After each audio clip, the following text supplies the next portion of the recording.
छायाकार साथी जो एक छोटे से संदेश पर यहाँ पर पहुँचे हैं, मैं स्वागत करता हूँ। आज शिक्षा और विश्वविद्यालय, कॉलेजेस व स्कूलों के अति महत्वपूर्ण मुद्दों को लेकर आप सभी से रूबरू हो रहे हैं।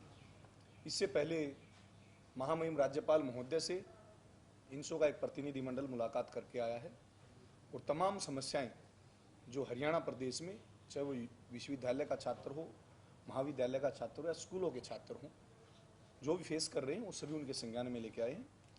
सबसे महत्वपूर्ण जो मुद्दा है वो है प्रदेश में छात्र संघ चुनाव का बहाल ना होना। छात्र संघ चुनाव को बहाल कराने के लिए इंडियन नेशनल स्टूडेंट्स ऑर्गेनाइजेशन ने एक लंबी लड़ाई लड़ी।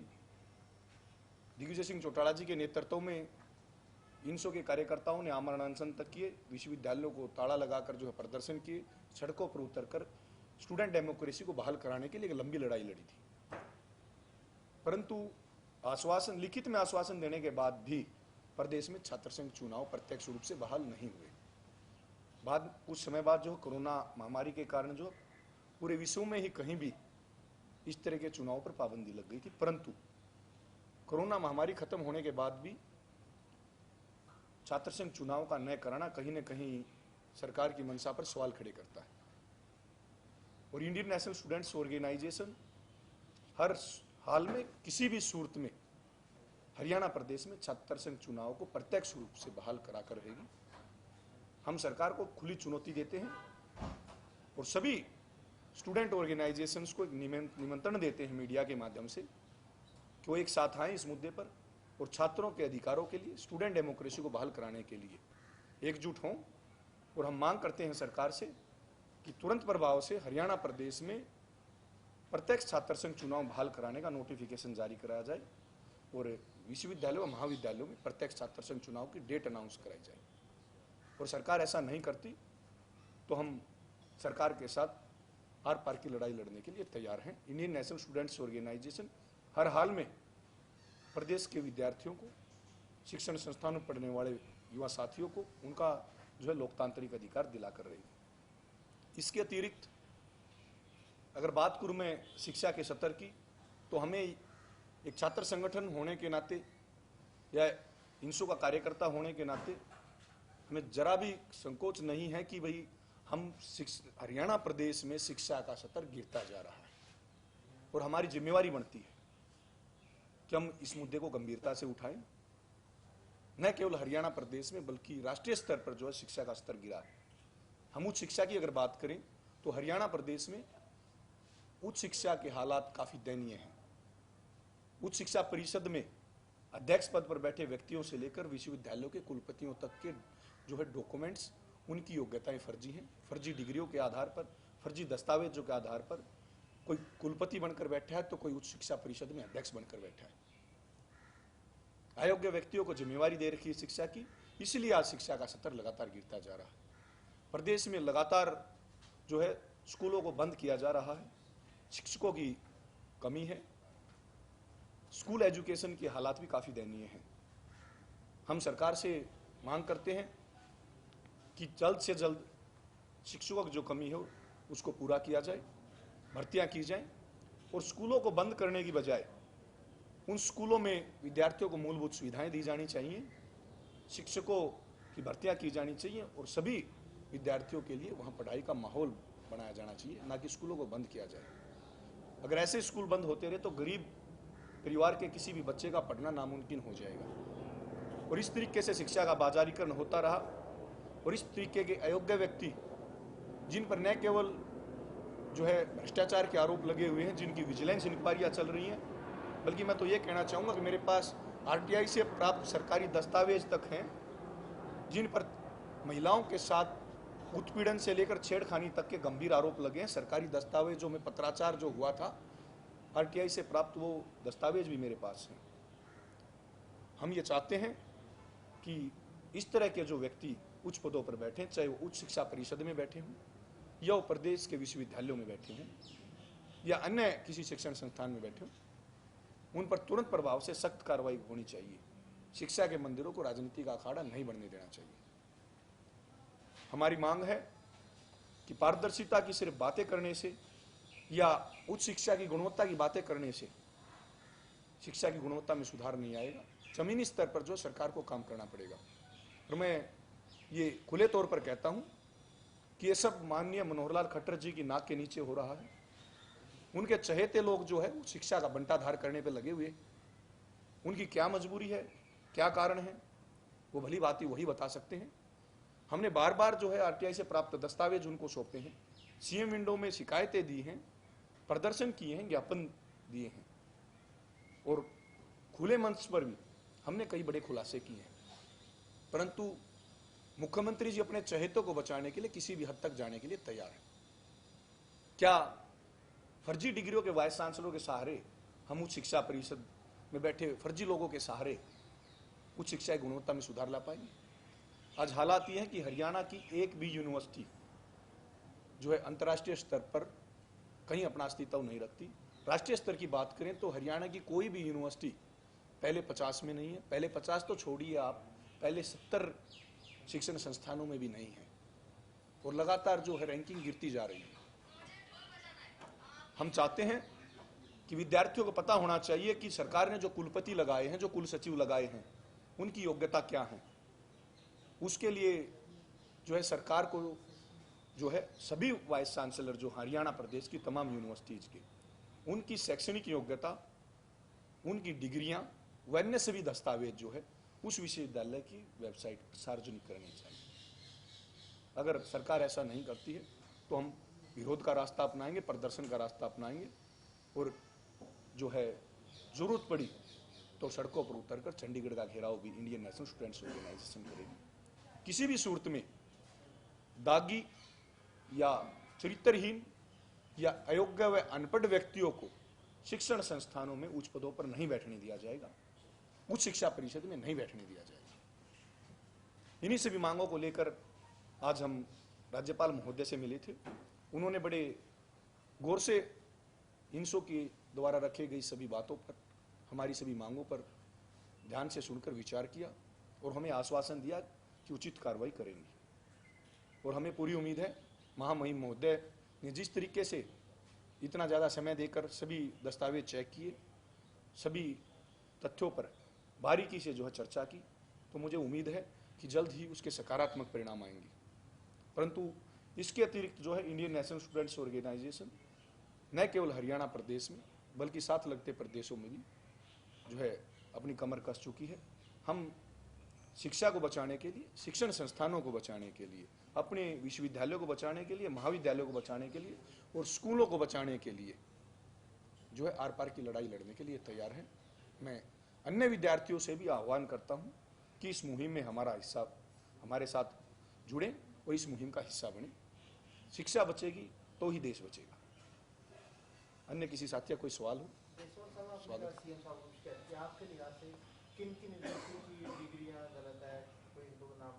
मैं दर्जनों की संख्या में ऐसे व्यक्तियों को गिनवा सकता हूं जो शिक्षा की जिम्मेवारी उनके पास है, विशेष रूप से उच्च शिक्षा की जिम्मेवारी जिनके पास है। अगर मैं बात करूं उच्च शिक्षा परिषद में बैठे व्यक्ति श्रीमान BK कुठियाड़ा जी, ब्रिज किशोर कुठियाड़ा जी, जिनके ऊपर मध्य प्रदेश में भ्रष्टाचार के आरोप हैं, जिनकी डिग्रियों पे क्वेश्चन मार्क लगे हुए हैं, जो न्यायिक जांच जिनकी चल रही है, न्यायालय में मुकदमे चल रहे हैं, वहां पर जो है बार बार जो है ये मुद्दा उठ रहा है।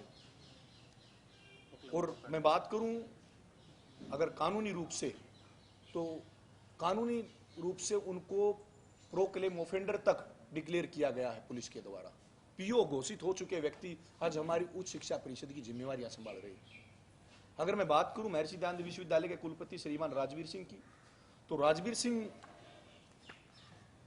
ऐसे व्यक्ति हैं जो विषयों में जो है उसी कक्षा में छात्र रहे हैं और उसी कक्षा में शिक्षक रहे हैं। एक ही समय में, उसी समय में वो परीक्षाएं दे रहे होते हैं, तो उसी समय में वो परीक्षाएं ले रहे होते हैं। खुद जिन्होंने मास्टर डिग्री उस विषय में सन 2000 में की है, परंतु 1995 से वो MA जर्नलिज्म को पढ़ा रहे हैं। मेरे पास सभी दस्तावेज हैं, RTI से प्राप्त हैं सभी दस्तावेज। और मैं अगर सरकार कार्रवाई करना चाहे तो एफिडेविट पर लिख कर देने के लिए तैयार हूँ, दस्तावेज देने के लिए तैयार हूँ। सरकार कार्रवाई करने की हिम्मत दिखाए, परंतु मुझे नहीं लगता कि सरकार हिम्मत दिखाएगी। क्योंकि मुख्यमंत्री जी को 2 बार इनसो प्रतिनिधि मंडल सभी दस्तावेज सौंप चुका है। हमने प्रदर्शन के माध्यम से भी ये आवाज उठाई थी, सीएम विंडो के माध्यम से भी हमने सरकार के हर व्यक्ति को इस बारे में अवगत कराया है। और अब हम सरकार को खुली चुनौती देते हैं। हमारी जिम्मेवारी सरकारों को बचाना नहीं है, हमारी जिम्मेवारी शिक्षण संस्थानों को बचाना है, और उनको बचाने के लिए हम सक्षम हैं। और सरकार अगर कोई सकारात्मक कदम नहीं उठाती है तो फिर 2-2 हाथ करने के लिए इनसो कार्यकर्ता भी तैयार है। शिक्षा के स्तर को लेकर क्या आपके इस ज्ञापन में है, क्या आप मतलब कहना चाहते हैं कि वजह क्या है? ठीक है, कुलपतियों का वो मामला बताया लेकिन उदाहरण के साथ आपने, लेकिन ओवरऑल जो शिक्षा के स्तर को लेकर आपने कमेंट पास किया, उसको लेकर क्या कहेंगे, क्या कमी है हरियाणा की शिक्षा स्तर? हरियाणा की यूनिवर्सिटीज की मैं बात करूं तो जिस तरीके से फर्जी डॉक्यूमेंट्स के आधार पर वाइस चांसलर लगे हुए हैं, उच्च शिक्षा परिषद में बैठे लोग जो हैं, हाँ मैं बाई नेम कर रहा हूं, राजवीर सिंह, जिनके सभी दस्तावेज फर्जी हैं, जिनकी विजिलेंस इंक्वायरियां चल रही हैं, कुछ लोग पुलिस रिकॉर्ड में पीओ डिक्लेयर हो चुके हैं, उच्च शिक्षा परिषद में बैठे हुए हैं। एक तरफ पुलिस उनको तलाश कर रही थी, दूसरी तरफ उच्च शिक्षा परिषद में बैठे थे। मैं स्कूलों की बात करूं तो काफी संख्या में जो है सरकारी जो है स्कूल बंद हो चुके हैं, शिक्षकों की कमी है। और जिस तरीके से जो ऑनलाइन दाखिला प्रणाली या ऑनलाइन तबादला प्रणाली जो सरकार ने अपनाई है, इसके नकारात्मक प्रभाव जो है शिक्षा जगत में विशेष रूप से जो है शिक्षा के सत्र को गिराने में वो साफ दिख रहे हैं। ऐसे आरोप अगर एबीवीपी लगाए तो विपक्ष में चल जाएगा, आप लोग सरकार में भागीदार हो, सरकार आप लोगों की है, फिर भी आपको प्रेस कॉन्फ्रेंस करनी पड़ रही है। हमारा काम सरकारों का बचाव करना नहीं है, मैं दोबारा स्पष्ट कर देता हूं, हमारा काम किसी सरकार का बचाव करना नहीं है। तो अगर हमारी सरकार में हिस्सेदारी और भागीदारी है तो सबसे पहली ड्यूटी हमारी बनती है, क्योंकि हम छात्र राजनीति करते हैं। मैं जिस व्यक्ति को मुख्यमंत्री बचा रहे हों, उस व्यक्ति पर कार्रवाई कौन करेगा? मैं दोबारा पूछना चाहता हूं कि जिस व्यक्ति को मुख्यमंत्री बचा रहे हों, ये डिप्टी सीएम साहब ने क्या कहा? शिक्षा विभाग जो है वो दूषण चौटाला जी के पास नहीं है। फिर भी हम स्पष्ट करते हैं कि सरकार का कोई भी प्रतिनिधि क्यों ना हो, कोई भी प्रतिनिधि, चाहे वो मंत्री हो, मुख्यमंत्री हो, हम विरोध करने पे आएंगे तो प्रत्येक व्यक्ति का शिक्षण संस्थानों में घुसने पर जो रास्ता रोकेंगे और फिर से उसी तरीके से जो अपनी मांगे मनवाएंगे जिस तरीके से हम विपक्ष में मनवाते आए। आपने कहा कि मुख्यमंत्री के सैनिकों को नियुक्तियां दी हुई है, उनकी डिग्री फर्जी है या उनके ऊपर प्रेमता के आरोप है। बिल्कुल, मेरे पास ये मेरे पास ज्वाइंट डायरेक्टर का एक लेटर है, एक सरकारी कर्मचारी का एक लेटर है, जिसमें जो है आपके विश्वविद्यालय, हरियाणा प्रदेश के विश्वविद्यालयों के कुलपति महोदय का चरित्र साफ साफ झलक रहा है। किस तरीके के व्यक्ति जो है वो हमारे विश्वविद्यालयों में कुलपति के तौर पर बैठे हुए हैं।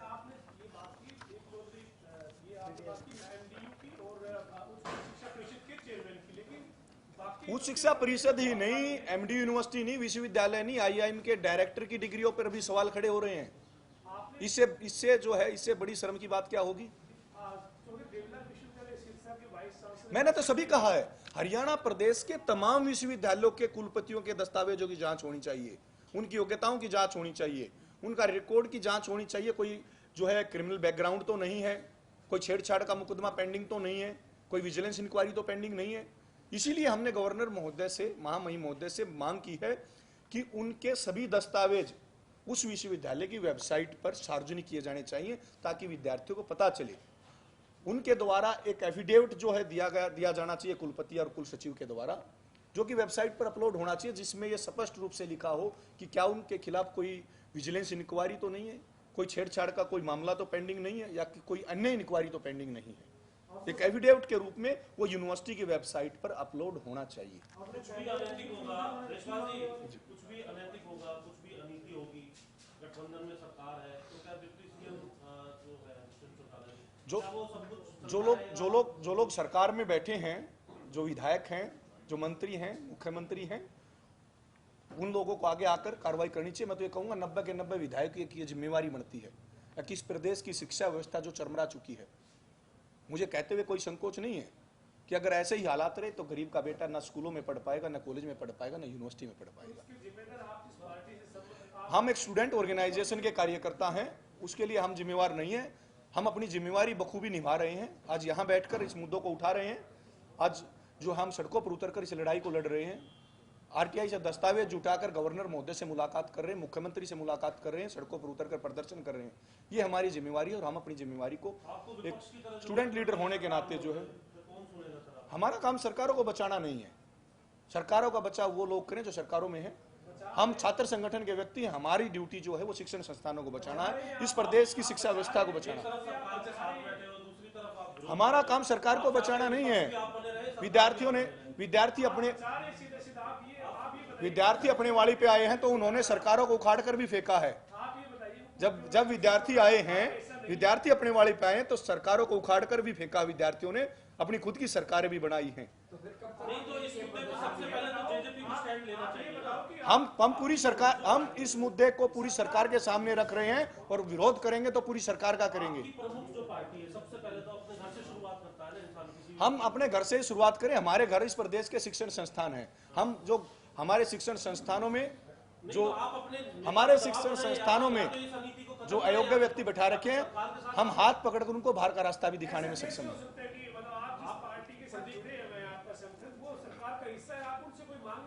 हम सरकार से मांग कर रहे हैं। मैं खुले तौर पर कहता हूं, सरकार का कोई भी मुख्यमंत्री हो, मंत्री हो, विधायक हो, उप मुख्यमंत्री भी उसी में है। उप मुख्यमंत्री भी पहले 90 विधायकों में ही तो है। मैं 90 के 90 विधायकों को कहता हूं आगे आए। आपने सारी मांग की, डिप्टी सीएम साहब ने क्या कहा? शिक्षा मंत्रालय जो है, उन्होंने क्या कहा? ये बात बोले शिक्षा मंत्रालय किसी भी कुलपति पर, किसी भी, मैं लीगली बता देता हूं, किसी भी कुलपति पर कार्रवाई करने का अधिकार या तो महामहिम राज्यपाल महोदय को होता है, जो कि चांसलर होते हैं स्टेट यूनिवर्सिटीज के, या मुख्यमंत्री के पास होता है। हमने दोनों जो आदरणीय जो हमारे जो महामहिम महोदय हैं या मुख्यमंत्री महोदय, उनके संज्ञान में लेकर आए हैं, दस्तावेज सौंपे हैं और अब हम लड़ाई लड़ने के लिए तैयार हैं।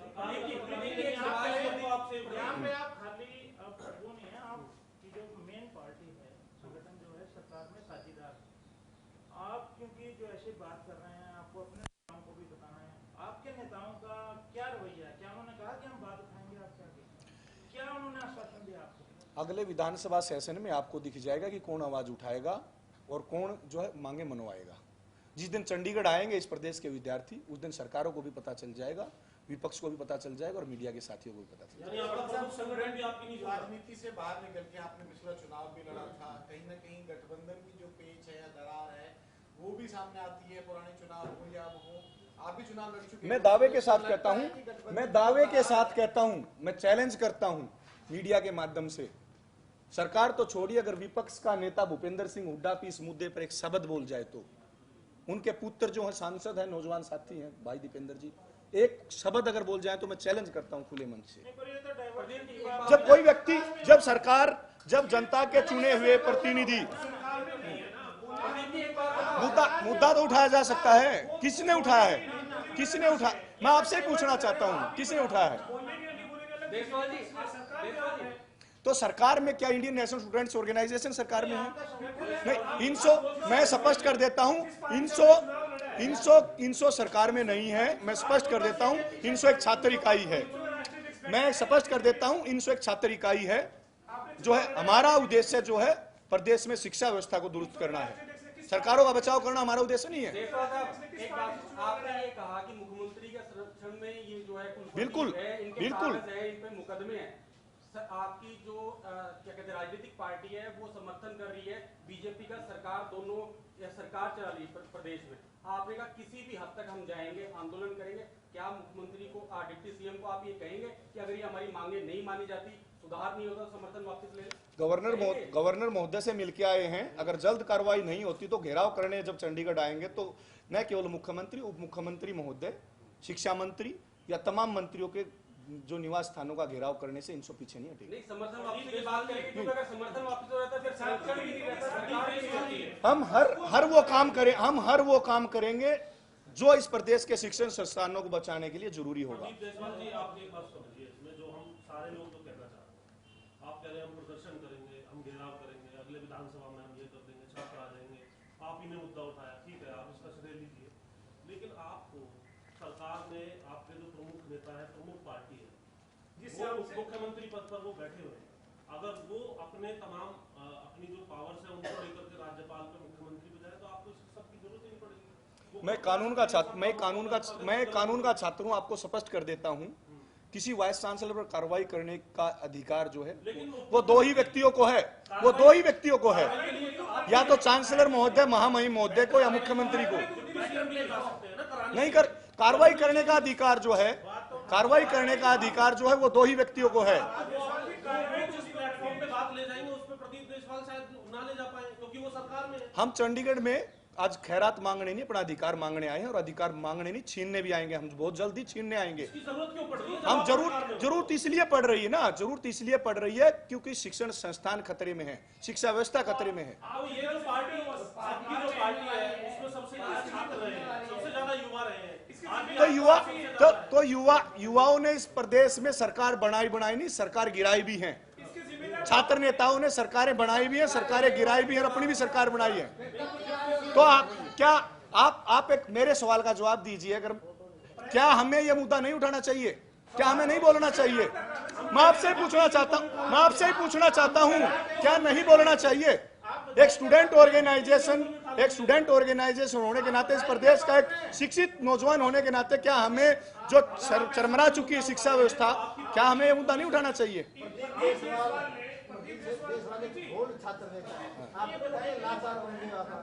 हम लाचार नहीं है। अगर हम लाचार होते तो आज बैठकर ये कहने का दम नहीं रखते। प्रदीप देशवाल ने जिस पार्टी से चुनाव लड़ा, उस पार्टी का आज सरकार में सहयोग है, उस पार्टी के नेता डिप्टी सीएम है। आप कह रहे हैं कि हम एक सीट बजा देंगे, आपको जरूरत ही नहीं आपके नेता को कहे कि वो राज्यपाल के पास जाके इसमें 24 घंटे के अंदर कार्रवाई करवा देंगे। इनसो अपनी मांगे मनवाने में सक्षम है। मैं आपको स्पष्ट कर देता हूं, हमने पहले भी छात्र संघ चुनाव जो बहाल कराए थे, तब हमने सरकार को घुटनों के बल लेकर आए थे, और जल्द ही हम सरकार को ये दिखा देंगे कि इस प्रदेश के विद्यार्थियों की ताकत क्या है, इंडियन नेशनल स्टूडेंट्स ऑर्गेनाइजेशन की ताकत क्या है। एक राजनीतिक जो मायने निकलते हैं कि भाई कहीं ना कहीं गठबंधन की जो दरार है, जो खाई है, वो बढ़ती जा रही है। आपकी प्रेस कॉन्फ्रेंस से मुद्दे उठाना क्या उसी और इशारा कर रही है? हम तो पहले दिन से उठाते आ रहे हैं, चाहे विपक्ष में हो या सत्ता पक्ष में हो। हमने इनसो ने विद्यार्थियों से जुड़ा मुद्दा कब नहीं उठाया? मैं आपसे ही पूछना चाहता हूं, कब नहीं उठाया? चाहे दाखिलों की बात हो, चाहे शिक्षण संस्थानों में भ्रष्टाचार की बात हो, हमने इनसो ने किस दिन 2003 से लेकर आज तक इनसो ने जो है कब विद्यार्थियों से जुड़ा मुद्दा नहीं उठाया? सरकार में जो है वो विधायक हैं, इनसो नहीं है। सरकार में विधायक हैं, विधानसभा में 90 व्यक्ति बैठे हैं। अगर 90 व्यक्ति अपनी जिम्मेवारी नहीं निभाते हैं तो इस प्रदेश का जागरूक युवा जो है वो अपनी जिम्मेवारी निभाएगा। सरकारें बदलना भी जानते हैं नौजवान साथी, सरकारें गिराना भी जानते हैं, और वो अपनी खुद की सरकारें बनाना भी जानते हैं। आप एक बात देखिए, एक बात समझो, जो हम यहाँ लगातार पूछ रहे हैं ना, इसको कोई डिबेट नहीं बना, इसमें एक भावना है, उस छात्र की भावना है जो दुष्यंत के नारे 9 दिसंबर को लगा रहे थे जब जज्बा बनी थी। उस छात्र की भावना है जो दिग्विजय चौटाला के साथ जुड़े हुए थे। उस छात्र की भावना है जो लंबे समय से प्रदीप देशवाल के साथ जुड़े हुए। आज उन छात्रों का नेता, प्रमुख नेता सरकार के अंदर बैठा है, लेकिन फिर भी आपको हाय हाय के नारे लगाने पड़ेंगे। उसकी जरूरत सिर्फ नारे लगाने की नहीं, मैं इसको और आगे बढ़ा रहा हूं। अगर अब जरूरत पड़ी, सिर्फ नारे लगाने की नहीं, मैं स्पष्ट कर देता हूं, अगर तुरंत प्रभाव से कार्रवाई नहीं हुई और एजुकेशन डिपार्टमेंट में, उच्च शिक्षा परिषद में या प्रदेश के विश्वविद्यालयों में जो तुरंत प्रभाव से अयोग्य व्यक्तियों को बाहर का रास्ता नहीं दिखाया गया, तो हम पीछे नहीं हटेंगे। हम हाथ पकड़ के कुर्सी से उठाकर बाहर का रास्ता दिखाने में सक्षम हैं। हमने पहले भी वाइस चांसलरों को बाहर का रास्ता दिखाया, बिल्कुल बाहर निकाला हमने कई कुलपतियों को बाहर का रास्ता दिखाया। आप भी बेहतर जानते हैं, कई कुलपतियों की विजिलेंस इंक्वायरियां भी कराई हैं। आज जो लोग अपने घर बैठे हैं, कितने दिन का अल्टीमेटम है, फिर क्या करेंगे? प्रदर्शन करेंगे, चंडीगढ़ में घेराव करेंगे? हम सरकार को 1 सप्ताह का समय देते हैं, और समय नहीं, ये हमारा फरमान है कि 1 सप्ताह के अंदर अगर कार्रवाई नहीं हुई और कार्रवाई नहीं दिखी तो फिर जो है विद्यार्थियों का सामना करने के लिए, इनसो का सामना करने के लिए सरकार तैयार हो जाए। बीजेपी और जेजेपी दोनों ही? हरियाणा सरकार।